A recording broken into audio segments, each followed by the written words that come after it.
burning up. Yes, of course. When I found her, she had cut her arm, which in itself would be no cause for alarm, but she had cut through a field of Anti-Aris toxicaria, upas trees. Highly poisonous latex. I have been administering an antidote each hour. I'm afraid that another dosage may be required. I did just examine the box. It's empty. Where should I go for more? Set us up with a couple of cave mushrooms and we will be right as rain. Peruse the cliffs. To the west. Thank you, Doctor. I'm sorry for the rush. Think nothing of it. The girl must live. For you and me both.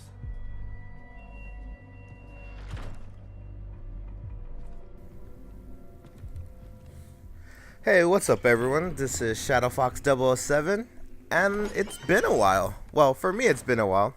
I know I constantly upload videos because, as I say, Tuesday, Thursday is my promise to you guys. But yeah, life's been busy, unfortunately, so I had to kind of do a lot of that work ahead of time. And this is like my first commentary for a while, I think. It feels like for a while. I think it's been like a month since I actually really did one. But I was busy. We went up to actually I was in San Francisco just last weekend, and for my friend's wedding. So it was a beautiful ceremony. My best friend since high school, probably my only best friend from high school, to be honest. But yeah, you know, we drove it up there. It took us like 6 hours if you just take the 5, because I live in Orange County. And but we drove back, and I would personally not recommend it. We took PCH back from San Francisco all the way down to Orange County. Well, almost. And it took us like 12 hours to get back. That was surprisingly not as long as you... It didn't feel as long. It didn't feel like 12 hours. I mean, I've been on flights that have been like 12-hour flights, and you're like, oh my God, I got to get out of here. But no, it wasn't that bad, to be honest. There's a lot of windy roads. Not a lot of... This crazy doctor better know a coastline, to be honest. It's a lot more trees than anything, at least where I went. But no, my wife made it pretty fun. I must admit, after 12 hours, it didn't feel like it. And I don't know. I enjoyed it. I wouldn't say I would do the 12 hours again, but I would definitely drive again with my wife too. Because you know, we talk, we listen to music. It's entertaining, and that actually reminds me.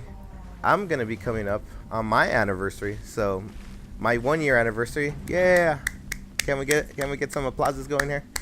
Yeah, I'm coming up to that. And you know, since we're kind of talking about spouses and marriage and you know stuff like that, you know, I kind of wanted to give my thoughts about that whole, I guess, infrastructure of marriage, the whole ritual. And I was very non-traditional for my marriage. I didn't do the whole chapel thing, and I know some people believe that's the way you have to do it, but to be honest, I think whatever you want is perfect. Whatever wedding you want, it's your wedding, and people who attend should respect that, and they come and celebrate something that should be a once in a lifetime experience.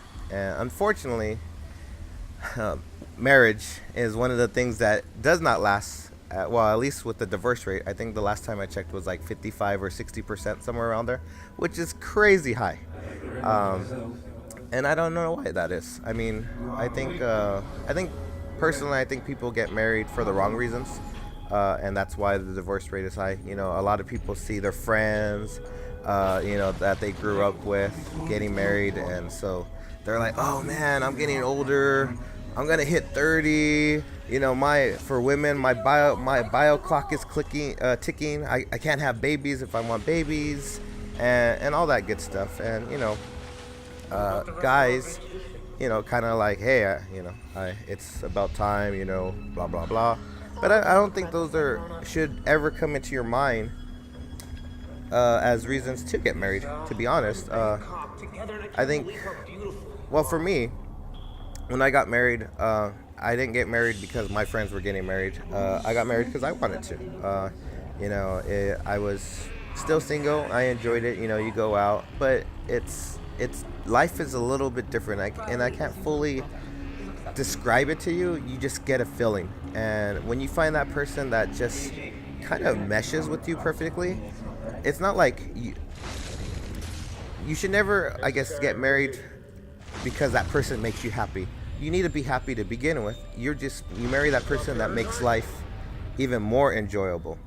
You already enjoy it, but they just accentuate it. And I think if you think in that terms and you find that person that can do that, then you have something really special. I think I always would say, I want to marry the person that I can be bored with. And I know people are like, what? You're bored? You shouldn't be bored with the person you love. And that's true. But what I say is, unfortunately, life is not going to be full of partying, clubs, amusement, parks, adventures, and all that. Life is routine. And you get up, you got to go to work, unless you're like super rich. But even then, you probably have to do whatever makes you money. And life is just full of routines. And some days you just don't want to go do adventurous things, or all you really want to do is maybe watch a little TV, just unwind on your couch. And if you can do it with that person, I think you have something special. And that's what I had. To be honest, I married one of my best friends at the time, and I think that's really good. I think marrying a friend is actually important, because you have a lot of things in common. It's not infatuation, because I think a lot of people have that 6 months go by and they're like, oh my God, head over heels, but they're infatuated. They don't really, and and I say 6 months because usually that's when it kind of dies. After 6 months, you're like, oh, they keep on doing this, things that annoy you, and it gets on your nerves. And so for me, I had a person that was a friend, and I always considered her a great friend. We could talk for hours. We could do anything together, and it was enjoyable. And as time went on, we started, dating. And when we started getting more serious, I actually wanted her to live with me for a little, because I think it's important. And these are all my opinions. Don't say this is how you have to do it. I just think this is what works for me. And since it's kind of like an argument, I kind of feel I'm right, but that's the basis of arguments, right? You argue your point that you feel is valid. And I believe to help make a marriage work, it's actually important to see those little things that person does, and living together is the way to do it. You get up. Those people want to take a shower at night? Does that person like to eat certain foods or watch certain shows that you like, or do all these things that you have that are in common versus things that are always conflicting? Because unfortunately, it's the little things that mess up marriages. And the reason I say it's the little things, it's because those little things are the traits that you're not going to change, or the person's not going to change, because that is who they are. That is what makes them up. Everyone does the big things, like, oh, you're going to have a birthday party. We're going to do this crazy celebration, or your anniversary is up. We're going to do some sort of celebration. Those are the big things. It's the little things, when you're tired, when you're sick, when you just really want to be by your lonesome, and you do stuff for your spouse, and to make sure they're good, to make sure they come before you. That is really what marriages almost requires. And you should do it not because you feel obligated that you have to give them something so they give you something back. It's not this exchanging, like, I do for you, you do for me. No, you do it because that's the person you love, and that's just the right thing. But unfortunately, I wanted to let people, I could keep on talking about this, but I want you guys to listen to the characters. So for now, it's good to be back, and this is Shadow Fox signing off. Catch you all later. By all means. I want to thank you for saving her. Think nothing of it. 3 of my friends and my little brother are missing. When I find them, can I bring them here? Absolutely not. I cannot afford to have Vass's captives here. His men buy product from me todo el tiempo. Then this is the safest place. He won't think to look for them here. Please, Doctor. Let him bring the rest here. They'll die otherwise. Agnes. How can I refuse you? Of course they can stay. Oh, I'm going to need a double dosage to calm my nerves. I'll be fine. Wait here, all right? I'm gonna find the others.